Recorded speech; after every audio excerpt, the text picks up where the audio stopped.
Effect of temperature on resistance, मतलब अगर हम टेम्परेचर को घटाएं या बढ़ाएं तो हमारे पास में क्या प्रभाव पड़ेगा रेजिस्टेंस पे। तो देखो बेटा, हमारे पास में जो बेसिक फार्मूला होता है रेजिस्टेंस का वो होता है रो एल बाई ए। अब हम यहाँ पे रो की वैल्यू पुट कर सकते हैं, बिकॉज हमको रो का फार्मूला पता होता है, rho is equal to M by N E square tau और L by A as it is. अब देखो बेटा, यहाँ पे जितनी भी क्वांटिटीज़ हैं M L N E square tau A, इनमें से खाली टाउ ही ऐसी क्वांटिटी है जो डिपेंड करती है टेम्परेचर पे। तो यहाँ पे आई कैन से कि जो मेरा डिस्टेंस होता है वो इन्वर्सली डिपेंड कर रहा है टाउ पे। अब देखो बेटा, टाउ कैसे डिपेंड करता है टेम्परेचर पे वो देखिएगा। अब जैसे ही टेम्परेचर को बढ़ाओगे, जो टाउ है रिलैक्सेशन टाइम है, यानी कि time between two successive collisions, that will decrease. अगर टाउ डिक्रीज, यहाँ से चेक करिएगा, अगर टाउ डिक्रीज तो रेजिस्टेंस विल इंक्रीज। अब आप ये समझिएगा कि टाउ कैसे डिक्रीज होता है with the increase in temperature. तो देखो बेटा, टाउ होता ही क्या है, दो कोलिजन्स के बीच का टाइम। अगर आप टेम्परेचर बढ़ाओगे तो क्या होगा, कोलिजन जल्दी जल्दी होंगे, है ना। जो आपके मॉलिक्यूल्स हैं, इलेक्ट्रॉन्स हैं, वो वाइब्रेट करेंगे, ऑसिलेट करेंगे, तो उससे क्या होगा, जो कोलिजन्स हैं बेटा वो जल्दी जल्दी होंगे। अगर कोलिजन जल्दी जल्दी हो रहे हैं तो क्या होगा, उससे जो time between two successive collision है दैट विल डिक्रीज। तो वही लिखा है मैंने बेटा, जैसे ही आप टेम्परेचर को बढ़ाओगे time will, relaxation time will decrease. अगर वैसे हो रहा है तो R will increase with the help of this formula. तो ठीक है, अब देखो बेटा, कितना टेम्परेचर बढ़ाने पे कितना डिस्टेंस बढ़ेगा, ठीक है ना। इसके हमारे पास में प्रॉपर फॉर्मूला होता है resistance at any temperature T degree Celsius. बेटा उसका हमारे पास में फॉर्मूला होता है R naught 1 plus alpha T, ठीक है।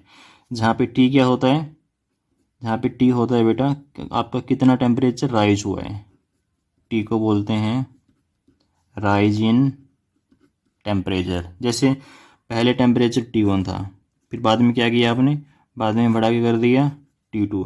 तो जो आपका T है, जो टेम्परेचर राइज हुआ है वो कितना हुआ है, कितना हुआ है T2 माइनस T1। बेटा सपोज है पहले टेम्परेचर 5 था, 5 डिग्री था, फिर आपने 10 कर दिया तो कितना बढ़ा, 5 बढ़ा ना, 10 माइनस 5 तो वैसे ही है। टी क्या है आपका, राइज इन टेम्परेचर। और बेटा आर नोट क्या है, बेटा आर नोट के दो नाम होते हैं, एक तो हम आर नोट को बोलते हैं, एक तो हम बेटा आर नोट को बोलते हैं ओरिजिनल डिस्टेंस, ओरिजिनल रेजिस्टेंस।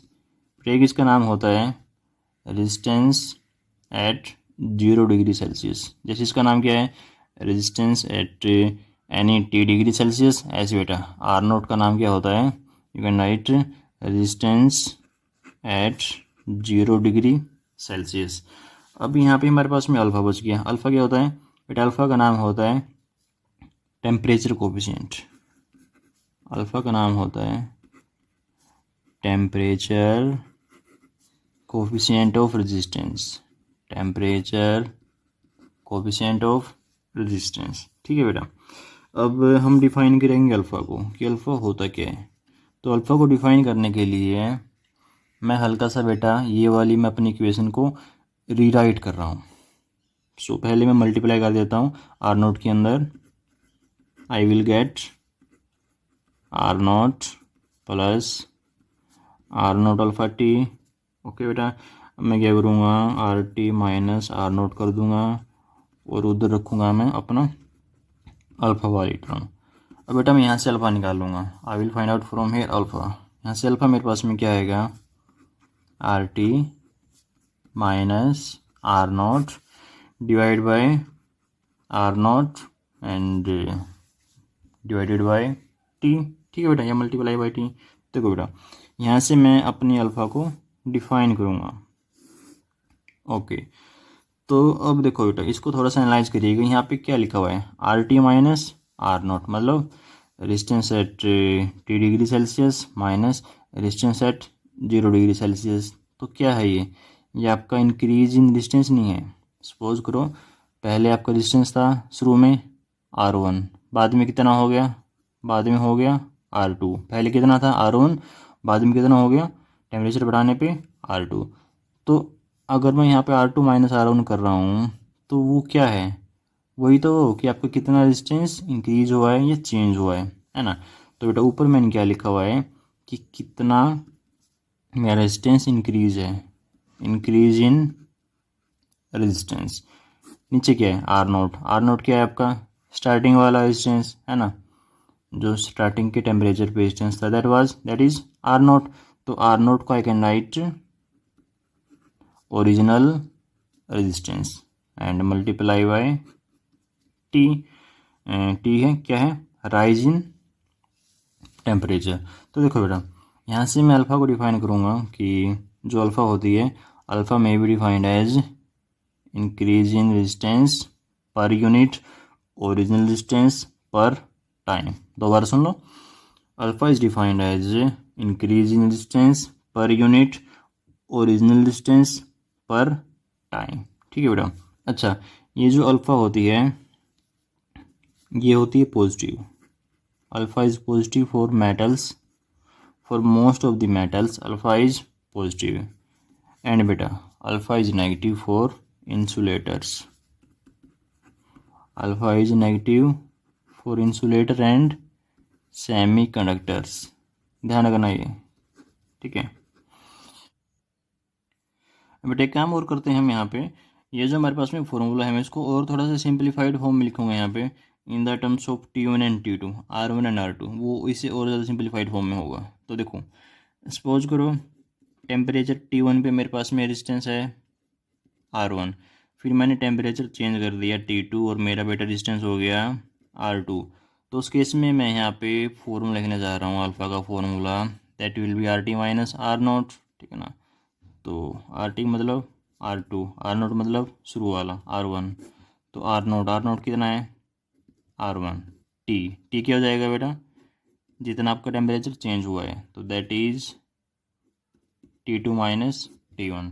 तो बेटा मैं आपको सलाह दूंगा आप ये वाला फॉर्मूला याद रखिएगा इसकी बजाय, हालांकि दोनों में बात एक ही है, ठीक है ना। तो बेटा अब करते हैं क्वेश्चन। तो बेटा क्वेश्चन आपकी स्क्रीन पर आ चुका होगा, क्वेश्चन को पढ़िएगा और ध्यान से पढ़िएगा। तो क्वेश्चन क्या कह रहा है, क्वेश्चन में आपको दे रखा है A silver wire has resistance of 2.1 ohm at 27.5 degree Celsius. तो देखो बेटा आपको R1 दे रखा है यहाँ पे, R1 इज 2.1 ओम, ठीक है। और बेटा टेम्परेचर कितना है स्टार्टिंग में T1, temperature is 27.5 degree Celsius, ठीक है। उसके बाद बेटा एंड ए रेजिस्टेंस ऑफ 2.7 ओम, ठीक है। फिर एक रेजिस्टेंस और दे रखा है R2 2.7 ओम, किस टेम्परेचर पे बेटा, वो आपको टेम्परेचर दे रखा है 100 degree Celsius, 100 degree Celsius. Find the temperature coefficient of resistivity of silver.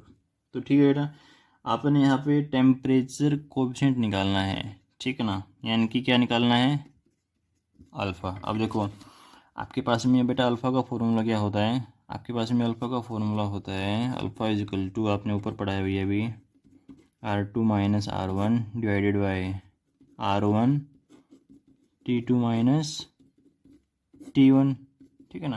तो बेटा आपके पास में यहाँ पे सारी वैल्यूज़ हैं, तो आप इनको पुट करना और आपको यहाँ पे आंसर आ जाएगा भागा भागा। जैसे R2 कितना है 2.7 माइनस बेटा R1 कितना है, R1 है 2.1 divide by R1 is again 2.1 multiply by T2 minus T1, 100 minus 27.5, तो लिखो यहाँ पे जो अभी आएगा 100 minus 27.5, this will be your answer. अच्छा बेटा यूनिट क्या आएगी अल्फ़ा की, अल्फ़ा की यूनिट, तो देखो यहाँ से निकाल लो अल्फ़ा की यूनिट, ये क्या है रेजिस्टेंस, नीचे भी क्या है रेजिस्टेंस, तो रेजिस्टेंस की यूनिट से रेजिस्टेंस की यूनिट कट जाएगी, तो खाली यहाँ पे यूनिट आएगी ये जो यहाँ पे लिखा हुआ है, इसके कारण ये टर्म क्या बता रही है टेम्परेचर, टेम्परेचर की यूनिट क्या होती है डिग्री सेल्सियस, क्या होती है डिग्री सेल्सियस। तो बेटा अल्फ़ा की यूनिट होती है हमेशा ध्यान रखना डिग्री सेल्सियस -1, इसको ऊपर ले जाओ तो क्या हो जाएगी -1 में, तो जो भी आंसर आएगा ये आंसर आएगा आपका डिग्री सेल्सियस -1 में, बिकॉज आपने टेम्परेचर किस में यूज़ किया है डिग्री सेल्सियस में। अगर आप यूज़ करते इसको केल्विन वगैरह में, तब यहाँ पे क्या आती है आपकी यूनिट केल्विन माइनस आती। ठीक है, तो ठीक है बेटा, इस वीडियो में इतना ही। अगर आपको समझ में आया हो जो भी आपको मैंने यहाँ पे समझाने की ट्राई की तो वीडियो को लाइक करिएगा और मिलते हैं किसी और वीडियो में। ठीक है बेटा, पढ़ते रहिए, थैंक यू।